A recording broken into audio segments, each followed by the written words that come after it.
savoir les infirmités de l'Église. Nous sommes à l'épisode 9. Nous allons parler dans cet épisode de ce qui se passe dans les églises avec les leaders. Comment dire, les leaders, les pasteurs, les prophètes, en tout cas les dirigeants, qui ont de nos jours l'amour de l'argent. C'est-à-dire que nous avons des leaders, des dirigeants qui sont attachés à l'argent plus qu'à Dieu. C'est une réalité parce que beaucoup de serviteurs de Dieu aujourd'hui qui ont des églises ne sont pas réellement établis ou bien oints par Dieu, mais ce sont des personnes qui font du commerce. Nous avons la preuve, nous le voyons sur les réseaux sociaux, nous voyons ce qui se passe autour de nous. Beaucoup de personnes aujourd'hui, lorsqu'ils ont raté leur vie, qui n'ont pas été à l'école, ou bien ça n'a pas marché à l'école, ou bien ils se retrouvent diplômés, sans emploi, ils trouvent que la meilleure chose à faire, c'est d'ouvrir l'église. Parce qu'à l'église, il y a beaucoup d'argent.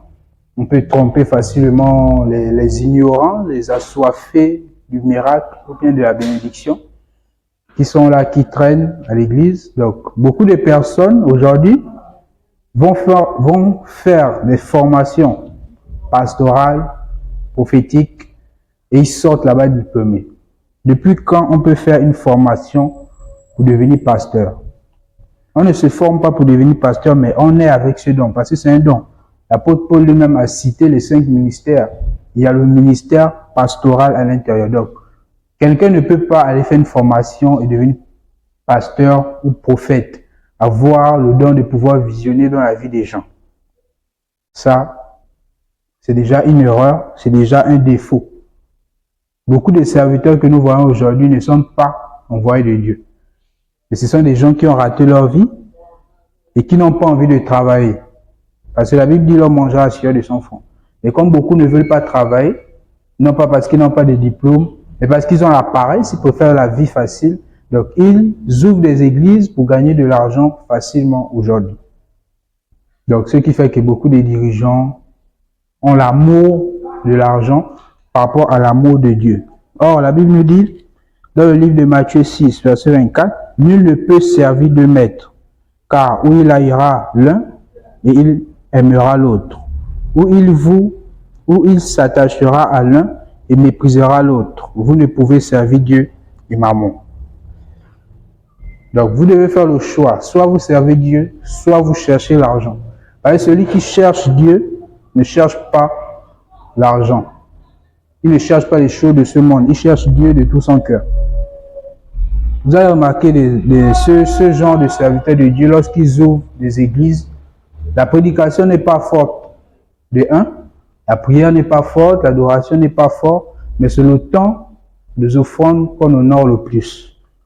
Beaucoup vont dire, si tu as 10 000, si tu as 20 000, viens arracher la grâce, viens arracher la bénédiction. Quelle bénédiction qu'un homme peut donner à travers de l'argent? Depuis quand on achète la bénédiction? Depuis quand on achète le miracle? Beaucoup de serviteurs de Dieu aujourd'hui, pour les rencontrer ou bien pour qu'ils vous imposent la main, vous devez payer d'abord.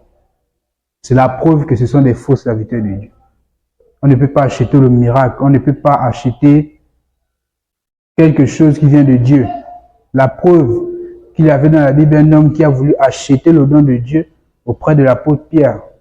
L'apôtre Pierre lui a dit que ton argent périsse avec toi. Ce sont des exemples que nous devons suivre. Comment les gens se font facilement arnaquer aujourd'hui. Pourquoi? Parce que eux-mêmes, ils n'aiment pas d'abord de lire la Bible. Ils préfèrent écouter ce qui vient d'un homme. Et ces serviteurs de Dieu là aussi, ils profitent sur ça. Ils profitent sur l'ignorance de beaucoup de personnes. Et pour les reconnaître, c'est simple. C'est simple parce qu'ils ne prêchent jamais la vérité, de un. Et ils ne vont jamais vous obliger ou vous pousser à vous attacher à Dieu. Toujours aux futilités.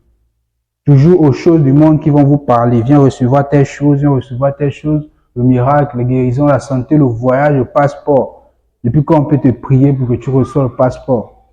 Ou pour que tu reçoives telle chose. En fait, des choses qui vous embrouillent spirituellement et qui vous empêchent de vous concentrer sur votre salut, que des choses du monde. Donc aujourd'hui, nous nous retrouvons dans un monde entouré avec ce genre de serviteurs, ce genre de pasteurs, ce genre de prophètes qui ne prêchent que la prospérité, qui ne prêchent que l'argent. Leur message même, c'est l'argent. Leur message, c'est l'argent. J'en connais plusieurs, mais je ne vais pas mentionner leur nom ici. Donc c'est juste pour dire que vous deviez faire attention à ce genre de personnes. Si quelqu'un vous demande de l'argent pour une prière, il faut savoir que cette personne est déjà fausse. Et que cette prière même que vous achetez n'aura pas d'effet. Même si vous voyez que quelque chose se réalise, ne pensez pas que ça vient de Dieu. Ça vient du diable, parce que le diable aussi fait des miracles. Tout miracle que nous voyons ne vient pas forcément de Dieu. Ça peut venir aussi du diable. Donc nous devons être prudents, nous devons être vigilants. Vous allez voir ce genre de serviteur de Dieu, il va vous dire que celui qui va acheter la voiture au prophète sera béni. Celui qui va payer le loyer du prophète ou du pasteur sera béni. Donc lui-même, le pasteur, ne travaille pas. Il est assis à la maison. C'est les fidèles qui le nourrissent. C'est les fidèles, on n'a pas refusé, mais à un niveau donné, ça devient du désordre, ça devient du gaspillage. Lorsqu'un serviteur de Dieu compte sur la poche de ses fidèles, ce n'est pas normal. Un serviteur de Dieu, tu as appelé à travailler, qui que tu sois, tu dois travailler. Parce que si déjà un soi-disant homme de Dieu ne veut pas travailler, ou bien ne veut jamais même laver ses assiettes, il fait toujours le gros dos, ou il se croit toujours grand ou important, c'est la preuve qu'il est orgueilleux. C'est la preuve qu'il se prend. Donc, nous devrions nous méfier de ce genre de personnes. Amen. Le livre de Jérémie 23, versets 1 à 3 dit: Malheur aux pasteurs qui détruisent et qui dispersent le troupeau de mon pâturage, dit l'Éternel. C'est pourquoi ainsi parle l'Éternel, le Dieu d'Israël, sur les pasteurs qui pèsent mon peuple. Vous avez dispersé mes brebis, vous les avez chassées, vous n'avez pas pris soin. Voici, je vous châtierai à cause de la méchanceté de vos actions, dit l'Éternel, et je rassemblerai le reste de mes brebis de tous les pays où je les ai chassées. Je les ramènerai dans leur pâturage, elles seront fécondes.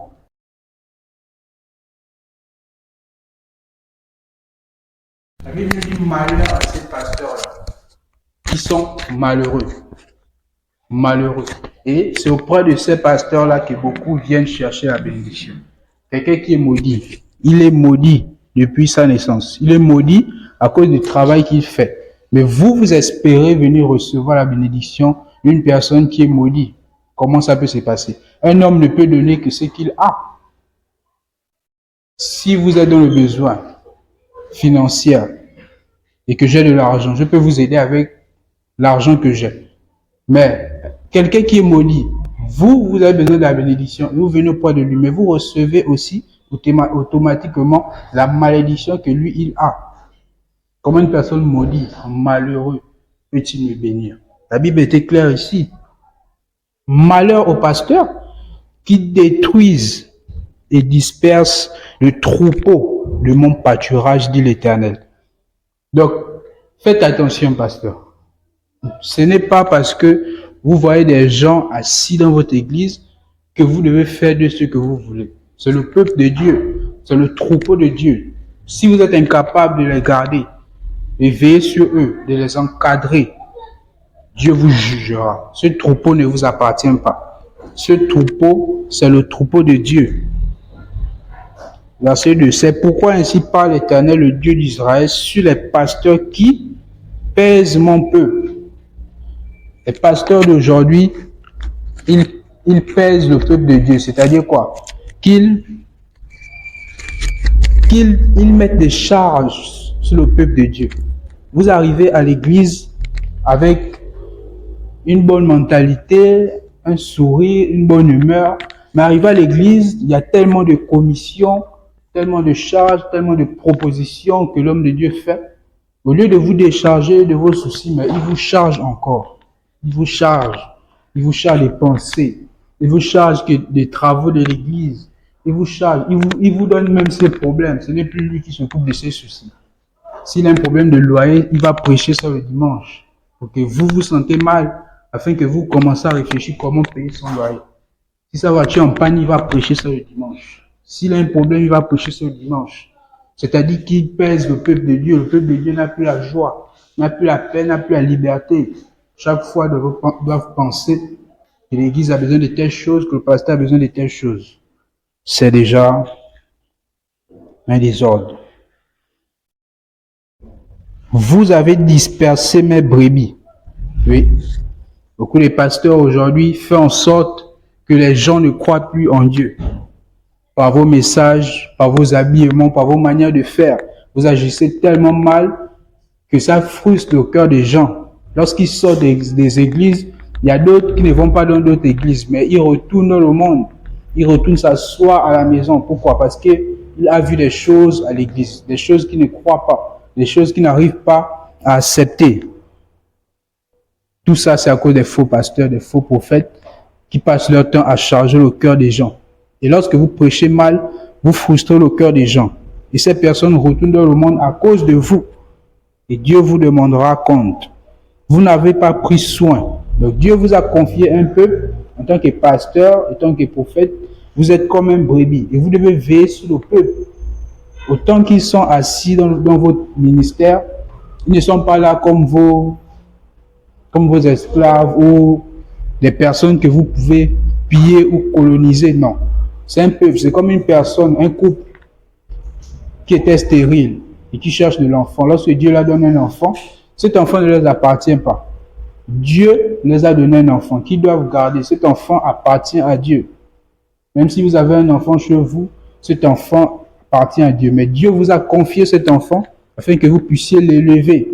Vous puissiez lui donner la bonne éducation, veiller sur lui, le soutenir. La même chose avec l'Église aujourd'hui. Les pasteurs, votre devoir est d'encadrer les enfants de Dieu, de les garder et non de les frustrer. Parce qu'ils viennent du monde. Dans le monde, ils étaient chargés. Dans le monde, ils étaient persécutés, ils étaient embrouillés. Mais arrivés à l'Église, ils viennent trouver encore les mêmes charges. Pourquoi? Voici, je vous châtierai à cause de la méchanceté de vos actions, dit l'Éternel. Ne pensez pas que Dieu ne voit pas ce que vous faites. Dieu vous voit, même si c'est dans le noir. Tout ce que vous faites à son peuple, il vous voit et il vous rendra.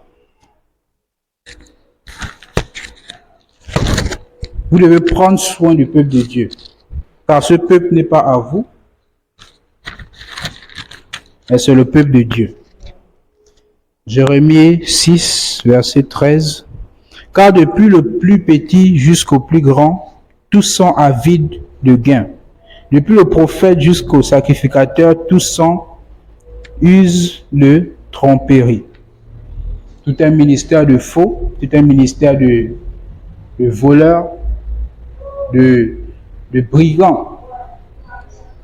Du plus petit jusqu'au grand, nous avons des ministères comme ça, où c'est un rassemblement ou une union familiale, ouais, où le père, la mère, les enfants, ils sont d'un commun accord, ils ouvrent un ministère, ils ne sont pas envoyés, ils n'ont aucun niveau spirituel, ils n'ont pas d'onction, ils commencent à prêcher, pour se faire de l'argent, parce que ça ne va plus à la maison, il n'y a plus le sac de riz, bon, il faut chercher comment escroquer.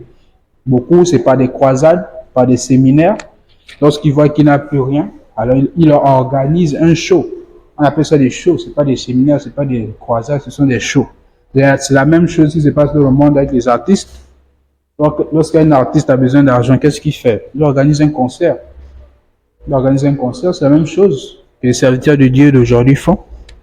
Ils organisent des croisades, des soirées louanges, où ils se font de l'argent au nom du Seigneur. Faites attention, au nom du Seigneur, ce n'est pas au nom de Satan. Pourquoi vous n'organisez pas des croisades au nom de Satan? Soyez clairs, soyez sérieux. La Bible dit, vous ne pouvez servir deux maîtres, soit Dieu, soit maman. Choisissez. Vous ne pouvez pas servir maman sous le nom de Dieu. Comme vous ne pouvez pas aussi servir Dieu sous le nom de maman. Les serviteurs de Dieu d'aujourd'hui sont attirés, transformés uniquement par l'argent. L'argent a un pouvoir terrible, qu'elle entre même dans l'église, qu'elle commande. C'est même l'argent qui prêche aujourd'hui. C'est plus les gens, c'est l'argent qui prêche, c'est l'argent qui fait tout dans l'église. Est-ce qu'une telle église peut prospérer? Est-ce qu'une telle église peut être enlevée le jour de la venue du Seigneur? C'est à nous de réfléchir. Que le Seigneur vous bénisse. Amen.